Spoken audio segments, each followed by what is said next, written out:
Kisan will blog আবার আজকে নতুন ভিডিও নিয়ে চলে এসেছি। এই যে খিচুড়ি হবে আমার আম্মুদের এখানে, আম্মু খিচুড়ি করবে। এই যে আলু ছিলে নেওয়া হয়েছে, বাঁধাকপি কেটে নেওয়া হয়েছে, ফুলকপিও কেটে নেওয়া হয়েছে, এর সঙ্গে মাংস দেওয়া হবে আর এইগুলো সব ভেজে নেওয়া হবে আগে। তার সঙ্গে মাংস দিয়ে আর ফুলকপি, বাঁধাকপি, ছোলার ডাল দেওয়া হবে, আলু, এগুলো সব দিয়ে খিচুড়ি তৈরি হবে। কীভাবে খিচুড়িটা তৈরি হবে আমাদের পুরো ভিডিওটা দেখতে থাকবেন, তারপরে বুঝতে পারবেন কীভাবে খিচুড়িটা তৈরি হচ্ছে। আলুর পিসগুলো কেটে নিচ্ছি সব। এই যে এইগুলো সব বিরিয়ানির মশলা নেওয়া হয়েছে। এটা হচ্ছে জায়ফল, এটা হচ্ছে সাজিরে, এটা মরিচ, এটা লবঙ্গ, এটা হচ্ছে এলাচ, দারচিনি, জয়িত্রী। এই মশলাগুলো একটু ভেজে নেওয়া হবে, ভেজে গুঁড়ো করে নেওয়া হবে, এই খিচুড়ির মধ্যে দেওয়া হবে। এখানে মাংস নিয়ে আসা হয়েছে, এইসব মাংসটাও পিস করে কেটে নেওয়া হবে। পেঁয়াজও কাটা হয়ে গেছে, মানে ছেলা হয়ে গেছে, ধুয়ে এনে কেটে নেবো। আদা রসুনও ছেলা হয়ে গেছে। এই যে এটা 700 ছোলার ডাল নেওয়া হয়েছে, এই ছোলার ডালও দেওয়া হবে। এই যে এখানে 3 কেজি চাল নেওয়া হয়েছে, বাড়িতে সরু চালের যে ভাত খায় সেই সরু চাল নেওয়া হয়েছে, দেওয়া হবে। এগুলো ধুয়ে পরিষ্কার করে সব কেটে কুচিয়ে নেবো। লক্ষ্মী ঘি আছে, ঘিও দেওয়া হবে। আর টেক্কার কেওড়া জল আছে, কেওড়া জল আর ঘিটাও খিচুড়ির মধ্যে দেওয়া হবে।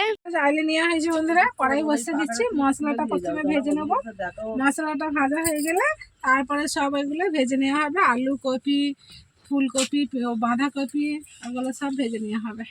আর লবং, দারচিনিটা দিয়ে দেবো। এগুলো হালকা ভাজা হয়ে গেলে তবে এই মশলাগুলো দেবো।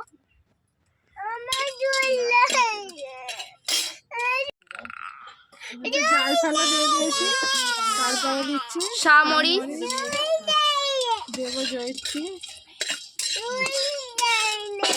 একসঙ্গে সব দিলে কিছু পুড়ে যাবে, আবার কিছু হবে না, এই জন্য সব আলাদা আলাদাভাবে একবারে করে একটু করে হয়ে যাচ্ছে। তারপরে এক রকমের করে মশলা দিচ্ছি, দিয়ে ভালো করে নেড়ে চেড়ে নিচ্ছি। আর এর মধ্যে সাজিরেটাও দিয়ে দিচ্ছি।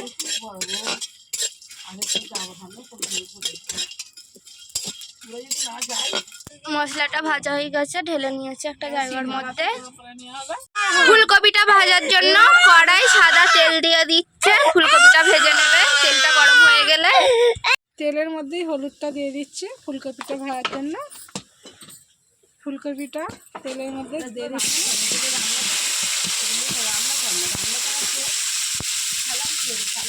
দিয়ে নেড়ে ছেড়ে দিচ্ছি। এটা অল্প পরিমাণে নুন দিয়ে দেবো।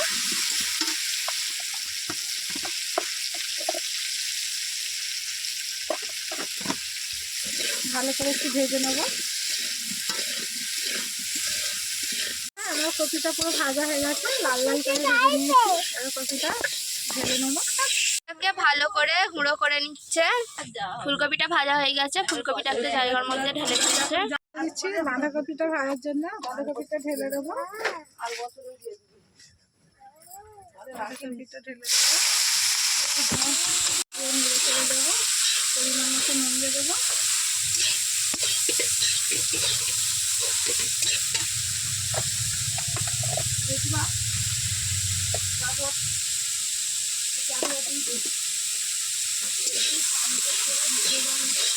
আমার ভাজা হয়ে গেছে, ঢেলে নেবো। ফুলকপির মধ্যেই বাঁধাকপি ভাজাটা ঢেলে নিয়েছি। কড়াই কপিটা ঢেলে নেওয়ার পর কড়াইটা ধুয়ে আবারও বসিয়ে দিয়েছি। এর কড়া গরম হয়ে যেতে এর মধ্যে সাদা তেল দিয়ে দিয়েছি। এবার আলুগুলো ভেজে নেবো। এর মধ্যে আলুগুলো সব কড়াইয়ের মধ্যে দেওয়া হয়ে গেছে। এর মধ্যে পরিমাণ মতো হলুদ দিয়ে দেওয়া হচ্ছে। হলুদ দিয়ে ভালো করে নেড়ে ছেড়ে দেবো আলুগুলো সব, দিয়ে আলুগুলো লাল লাল করে ভেজে নেবো।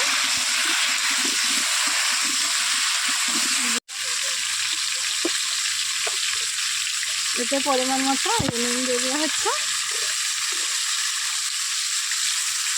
এতটা আলু একটু বেশি করেই নুন দেবো। দেওয়ার পর ভালো করে নেড়ে ছেড়ে দিচ্ছি। এই যে আদা রসুনের বাটা হয়ে গেছে। দেখুন বন্ধুরা, এই যে আমার আলুটা লাল লাল ভাজা হয়েই গেছে। এবার আলু কড়াটা নাববে নেব, নিয়ে আমার আম্মু এবার মাংসটা বসাবে। আলু ভাজা কড়া নামানো হয়ে গেছে। এবার মাংস বসানোর জন্য চুলার মধ্যে হাঁড়ি বসিয়ে দেওয়া হয়েছে। মাংসের জন্য সরিষার তেল ঢেলে দিয়েছে, তেল গরম হয়ে গেলে তার মধ্যে পেঁয়াজ দিয়েছে। পেঁয়াজগুলো লাল হয়ে গেলে মাংস দেওয়া হবে। পেঁয়াজ পুরো লাল লাল হয়ে গেছে, এবার ওর মধ্যে মাংসগুলো তুলে দেওয়া হচ্ছে। মাংসটা লাল লাল হয়ে গেলে তবে আদা রসুন দেওয়া হবে, তারপর সব রকমের মশলা দেওয়া হবে। ওতে এখন মাংস তুলে দেওয়ার পর পরিমাণ মতো নুন দেওয়া হবে। নুন দিয়ে মাংসটাকে লাল লাল করে ভেজে নেবে তেল আর পেঁয়াজের মধ্যে। পরিমাণ মতো নুন দিয়ে দেওয়া হচ্ছে মাংসের মধ্যে।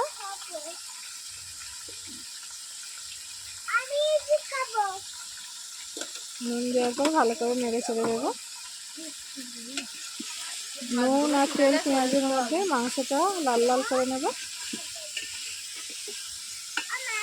নিতে হবে। এই যে যতক্ষণ না লাল হয় ততক্ষণ এই মাংসটাকে একটু নেড়ে চেড়ে লাল লাল করে ভেজে নেবে। এখন কোনো মশলা দেওয়া হয়নি। বড় হাঁড়ির মধ্যে তিজেলের মধ্যে বসানো হবে। এখানে বড় হয়েছে, গ্যাস চুলার মধ্যে বসিয়ে দেওয়া হয়েছে। ওইখানে চুলার মধ্যে ওইগুলো হয়েছে, এখানে হাঁড়িটা চাটবে না বলে এই যে এর মধ্যে খিচুড়িটা বসিয়ে দেবো। হাঁড়ি ততক্ষণ গরম হোক। তেল ঢেলে দিচ্ছে। হ্যাঁ হয়ে গেছে। ওর মধ্যে পেঁয়াজ কুচানোগুলো দিয়ে দিলাম। পেঁয়াজ কুচানোগুলো লাল লাল করে ভেজে নেবো। এখানে চাল ডাল ধুয়ে নেওয়া হয়েছে, একসঙ্গে চাল ডাল ধুয়ে নেওয়া হয়েছে। মাংসের মধ্যে আদা রসুন বাটা দিয়ে দিচ্ছে। তোর মাকে দিতে হবে।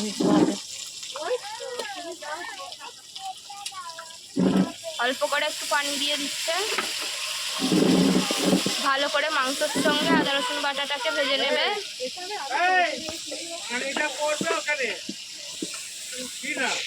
মাংসের মধ্যে পরিমাণ মতো হলুদের গুঁড়া দিচ্ছে। যার যতটা মাংস সে সেই রকম মশলা দেবেন।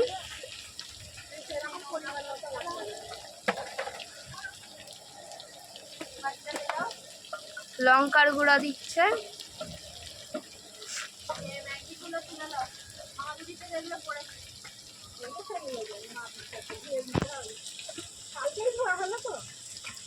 অল্প করে একটু পানি দিয়ে দিচ্ছে। মশলাটাকে মাংসের সঙ্গে ভালো করে কষিয়ে নেবে।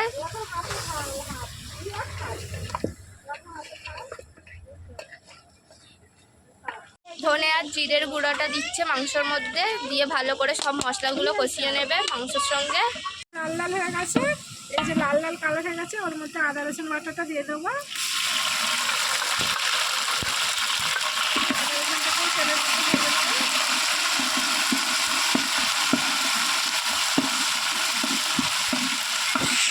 ভাজা হয়ে গেছে, তার মধ্যে চাল আর ডালটা ঢেলে দিচ্ছি দিয়ে রাখা। এটাকে একটু কষিয়ে নেবো। আদা রসুন এটাকে এবার ভালো করে নেড়ে চেড়ে কষিয়ে নেবো। তেল পেঁয়াজ আদা রসুনের মধ্যে এটাকে ভালো করে নেড়ে চেড়ে কষে নিচ্ছি। তেল আর পেঁয়াজ আদা রসুনের মধ্যে এটা কষানো হয়ে গেলে এতে লঙ্কা হলুদ ধনে জিরের গুঁড়াটা দিয়ে দেবো। তারপরে এটা হাফ সিদ্ধ হয়ে গেলে তারপরে নুন দেবো। নুন এখন দেবো না। হলুদের গুঁড়া পরিমাণ মতো দিয়ে দিচ্ছি। আমাদের চাল ডাল অনেক কিছু সব পরিমাণ বেশি হলে বেশি করে দিয়ে দিচ্ছি হলুদের গুঁড়াটা। লঙ্কার গুঁড়া দিয়ে দিচ্ছি পরিমাণ মতো। যে যেরকম ঝাল খেতে পছন্দ করেন সে সেরকম দেবেন। ধনের গুঁড়া জিরের গুঁড়া দিয়ে দিল। আর ধনে আর জিরের গুঁড়া দিয়ে দিচ্ছি। সব মশলা আমার এখন দেওয়া হলে আরও মশলা দিতে পারছি, যে মশলা গুঁড়ো করা হয়েছে বিরিয়ানি। এবার মশলা দিয়ে আমি ভালো করে কষিয়ে নেবো, নুন দেবো। তারপরে এর মধ্যে নুন দেওয়ার পর কপি ভাজা টাইমে টাইমে নাড়তে হবে। হ্যাঁ, বেশি জিনিস বসে নাড়া যাচ্ছে না। কপি ভাজা আলু ভাজা মাংস রান্নাটাও দিয়ে দেবো। এটা হাফ সিদ্ধ হয়ে গেলে নুন দেওয়ার পর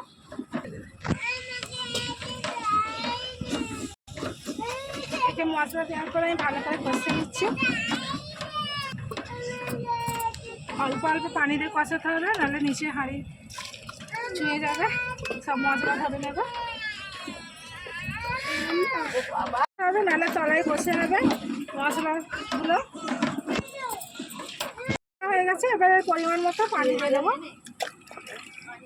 পানি দিয়ে ঢাকনাটা ঢেকে দেবো, আস্তে আস্তে হবে। এটা সিদ্ধ হাফ হয়ে গেলে নুন দিয়ে আবার এতে সব রকমের মশলা ওইগুলো সব দিয়ে দেবো। মাংস রান্না, কপি ভাজা, আলু ভাজা, ওইদিকে ডাল ভালো করে নেড়ে ছেড়ে দিচ্ছি। এলাচ আর তেজপাতা, গোটা এলাচ আর তেজপাতা এই খিচুড়ির মধ্যে দিয়ে দিলাম। দেওয়ার পর এটাকে ভালো করে নেড়ে চেড়ে দিয়ে আবার ঢাকনা দিয়ে ঢাকা দিয়ে দেবো।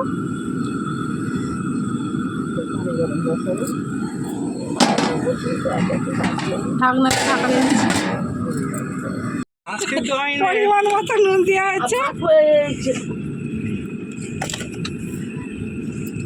নুন দেওয়ার পর ভালো করে নেড়ে ছেড়ে দেবো। এবার আলু ভাজাটা ভাতের মধ্যে দিয়ে দেবো। তারপরে বেড়ে এই যে ভেজে রাখা আলুটা কেন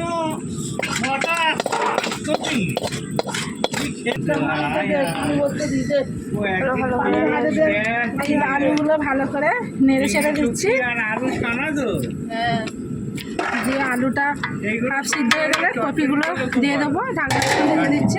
আলু দেওয়ার পর আমাদের ঢাকাটা তুলে একটু নেড়ে ছেড়ে নিয়ে এইগুলো সব দিয়ে দেবো। কপি ভাজাগুলো, এই যে ফুলকপি আর বাঁধাকপি ভাজাটাও দিয়ে দিচ্ছি এর মধ্যে।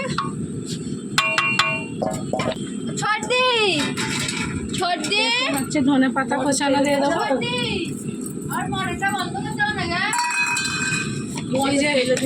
এই যে বিরিয়ানির সব রকমের যে মশলা গুঁড়ো করে রয়েছে,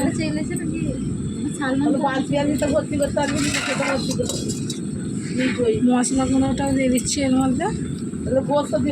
মানে মাই মারাই বলেছে যে কারেন্ট চলে গেছিল, কারেন্ট চলে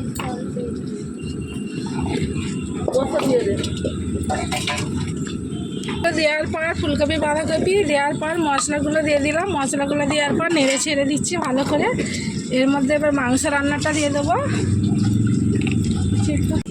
মাংস রান্নাটা আমার সব দেওয়া হয়ে গেছে, ভালো করে নেড়ে ছেড়ে দেবো। দিয়ে ঢাকনাতে ঢেকে দেবো। আর হয়ে আসা কিছুক্ষণ আগে ঘিটা আর হচ্ছে কেওড়া পানিটা দিয়ে দেবো। এই যে পানিটা আসতেই আছে,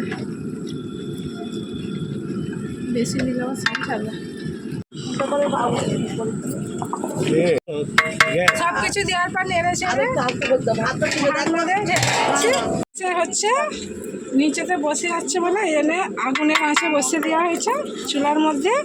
এটা এবার ঘি দেবো, ঘি দিয়ে ভালো করে নেড়ে ছেড়ে দেবো। আমাদের হয়েই এসছে খিচুড়িটা। আগুনে ভালো হয়, একটু রসটা মরে যাবে।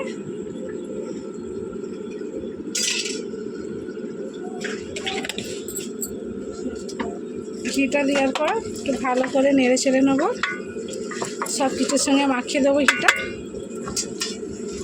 খিচুড়ি বেড়ে নিয়েছি, খিচুড়ির এত সুন্দর একটা স্মেল বের হয়েছে, সব কিছু মশলা যে না খেয়ে দেখলে বুঝতেই পারবেন না এত সুন্দর যে সেন্ট বের হয়েছে। খাওয়ার আগেই সেন্ট একবারে মাত্রা খারাপ। আর প্রথম থেকে শেষ পর্যন্ত পুরো ভিডিওটা দেখবেন, স্কিপ করবেন না। অবশ্যই লাইক শেয়ার আর নোটিফিকেশন বেলটি বাজাবেন। আমি আপনাদেরকে খেয়ে দেখাচ্ছি। তার সঙ্গে সালাদ নেওয়া হয়েছে। মাংস এত সুন্দর সিদ্ধ হয়েছে, হাত দিয়ে ছেড়ে যাচ্ছে। আলুও পুরো সিদ্ধ হয়ে গেছে, ফেটে ফেটে চলে যাচ্ছে। ডালও খুব সুন্দর সিদ্ধ হয়েছে।